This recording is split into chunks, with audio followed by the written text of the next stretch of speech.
Hey guys, welcome to Worlds Collide. I'm Matt. And I'm Tony. And we're here to talk about the season finale of Supergirl.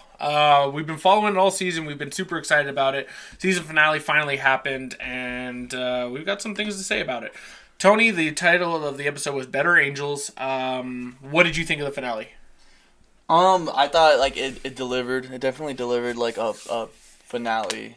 I just, wasn't, some things weren't convincing. That's exactly how I felt. Keep going. in the beginning, spoilers. Oh, you read my mind. Spoilers. Oh yeah, full spoilers. We're not holding back. Yeah, in the beginning, Alex got talked out of her trance, and I was just like, oh my god. It wasn't convincing at all. It was so cheesy, and it was so... Let's just stop. How are you going to say that Alex got talked out of it, but you can't talk Superman, and even though we don't see him, you can't talk Superman, you can't talk Jimmy, or, what is the other guy? Win? Is it Win? Yeah, Win. Yeah, really? It wasn't convincing. That felt lazy. I felt like once we got past that stage, the whole episode was really good. Totally agree with you. There's one more aspect of it that I thought was a little bit... Actually, two aspects that I thought were kind of like the ending, the final showdown with Non. I loved how they used Martian Manhunter. Yeah, and her right. Great as, team up. Duel versus Brainiac 8 and Non. Yeah. And I like that. It just I didn't like how I wasn't convinced when Non went down. They had a little heat vision battle. Oh yeah. And then all of a sudden he's down and he's dead. I'm like, he can't be dead. Yeah. That was it didn't feel natural. Yeah, I love the way Martian Manhunter took care of the Brainiac. She just ripped her apart. Just full Hulk. I feel like they've used Martian Manhunter really well. Yeah, for a character I didn't see coming this season, that was he's been so awesome. Yeah, I agree with you, man. That final battle with Non was just kind of okay. Remember earlier in the season, the Red Tornado episode, when the first time you saw her with that emotion? Yeah. Oh my gosh. And she starts using her heat vision. She's that should have been the emotion I saw in this. Yeah. It should have been. Yeah, switch those two around, it would have been even better. Yeah, I agree with you, man. That beginning with Alex was garbage, dude. But come on. Where it saved it, in my opinion, was when she was taking Fort Ross into space, and it really gave you that Superman moment. Let me ask you a question about that. What was the big deal? And maybe I missed something that they were like, oh, once you go to space, you can't come back. What did I miss there? I don't know what the hell they were talking about. Because I was like, wait, this is Supergirl. What do you mean she can't fly in space? Yeah, I don't know what she was... unless we missed something. If we missed something, let us know, because we have no idea what that was I don't about. know. Supergirl, Superman, they can fly in space. I don't know. Yeah, that's why I was like... And that's why I was like... I guess for the dramatic purposes of her coming up in the ship, I was just kind of like... What? That final scene felt very Zack Snyder. She looked like she was just sitting there in space. Yeah, having that kind of... I was like, oh my god, it was cool, man. I really enjoyed it. Obviously left on a little mini cliffhanger. What do you think's in the pod? I want to say, I don't think it's going to be Zod. Nah. But I want to say possibly maybe her mother. You think so? If it's her mother, I'd be mad, but I feel like they would go that route.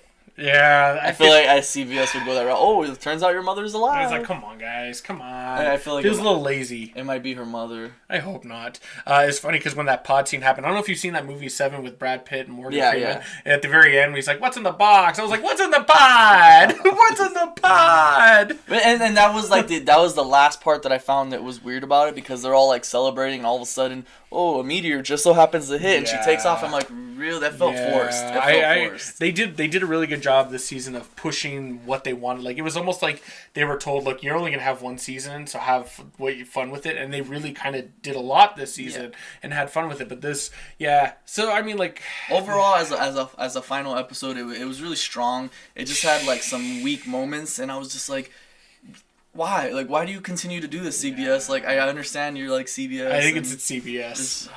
If you had to give it a score, what would you give it out of 10?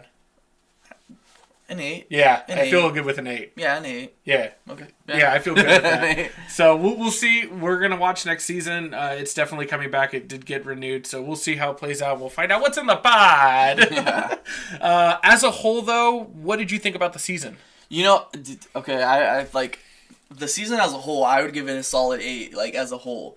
When the show first started, I wasn't one of those people that was scared of it. I was more excited for it. There was people that were skeptical about it. It came out. Didn't the pilot leak like the same way the Flash? Yeah, pilot? yeah. So we saw it like everybody. You know, we're not saying how we found it, but you know, we found it. So we watched it before it came out. And I thought the first episode was strong. It was good. And this show, like I have like 2 negative things that I wrote down, and they're right here.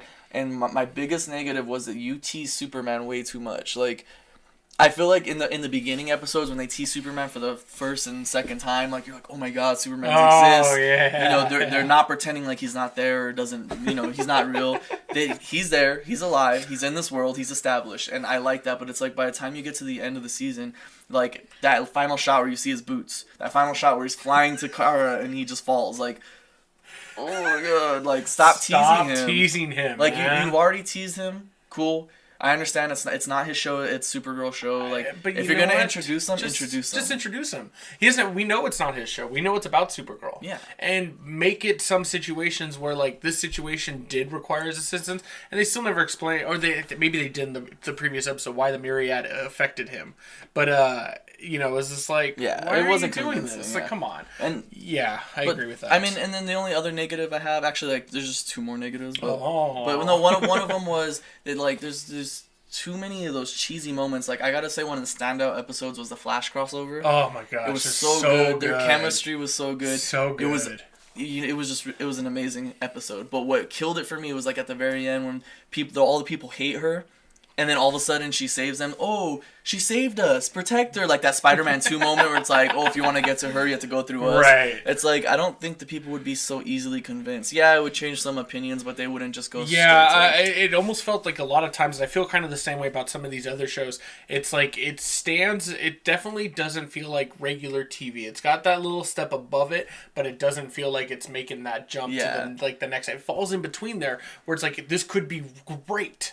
This could be great. And I know people have kind of crapped on it because they're like, oh, this is stupid. But I'm like, this is the stuff that you and I have been waiting for. So it's like, we watch it every week. And I've loved watching Kara's journey the entire way through. But yeah, the cheesy moments, I'm kind of like, every once in a while, give me a cheesy moment. Like, But again, it could be a CBS thing, man. It is a CBS thing. You know? It is a CBS thing. And there's too many of them. I can understand one, but like there's too many of them. Yeah.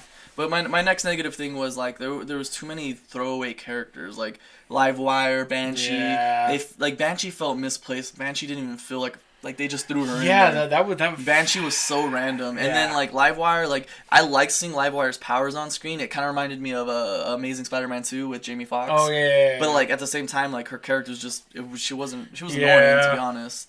But those are the only negatives I had. Yeah. I have more positives than I have negatives. Like, yeah, definitely, at least for us, the positives outweigh the negatives. Like I said a little bit earlier, John Jones, and I can't think of the actor's name, but the guy who played him did a great job. One of my negatives was the whole dad situation. The dad... Oh. Like, okay, you're going to tease all of a sudden the dad's back, and then season finale done. Yeah, but I mean, I do like how they introduced Katniss, so he could be dead and just be an experiment. Yeah, that's. But I think it's kind of a long shot to say he's been gone for 10 years. Yeah. So I don't know. As a whole, I could feel like give it an 8 sounds good. And my positives about it are that like Martian Manhunter, I did not expect that when his eyes were glowing red in the first season or the first episode or two. Like I thought, like what the rumor was, he was cyborg Superman. Oh, okay.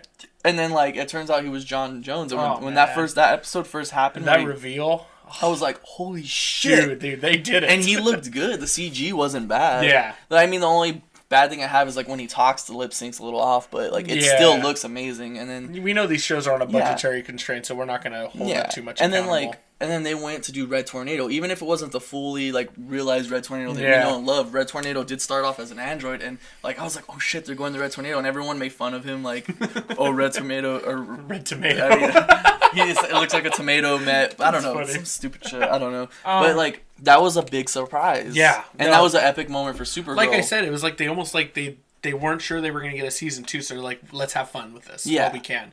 What did you think as Melissa Benoist as... Okay, that was my next point. Is go like for she it. was definitely the standout character. She was like a strong character lead. Like she so felt good. she felt convincing to me all the way till the end. It actually made me care about her and her friends. Like, Yeah, man. especially Team Supergirl. You know, the Team Flash, Team Arrow, Team Supergirl. Like I really liked it. James Olsen,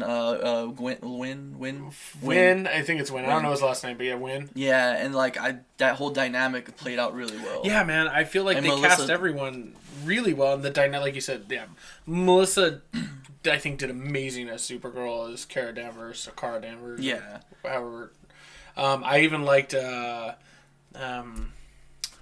who's her boss? Oh, Cat Grant. Cat Grant. Jesus, I was gonna hate myself right there. I've been watching this all season. I can't remember her name. I really enjoyed Cat Grant. So, and I can't think of the actress's name, but I thought everyone was cast really everything well. was really well, and then even like the Flash crossover, they had such good chemistry. Oh, man, that like chemistry there's was so on many it. more positives than negatives, and like as a whole, this season, like I'm looking forward to next season. Yeah. Final thoughts and anything that you're looking forward to next season, like that you'd like them to explore? Maybe that's a Superman mentor relationship. Yeah. And I would Not definitely just love to text see that. messages. Yeah, not just that, and I hope they definitely reprise Tom Welling. Oh yeah, There that was was a the other rumor. thing. This is real quick. The rumor that came out that Flash, Supergirl, and Tom Welling's Smallville character would that they would collide. Yeah, it's oh my still gosh. it's still a question on whether he's gonna be Superman in Supergirl's world or if he's gonna be Superman in his Yeah, own world, and they just so so happen to meet up in his. that world. would be amazing. So I that will be the day I die. Like, Dude. I mean, no, I don't want to die that You day. gotta make sure you last, man. There's a lot of I meant- movies coming out. I a lot meant of that TV will be shows the still day being that made. I die of excitement. There you go. I'm a big Smallville fan. That's Yeah. it. All right, guys. That's our finale review and thoughts. We enjoyed it. We're excited for next season, and that's it, man. Thank you guys for watching. Subscribe to our other videos, or to our videos, our channel. I'm sorry. Follow us on social media. Thanks for hanging out, and we will see you next time.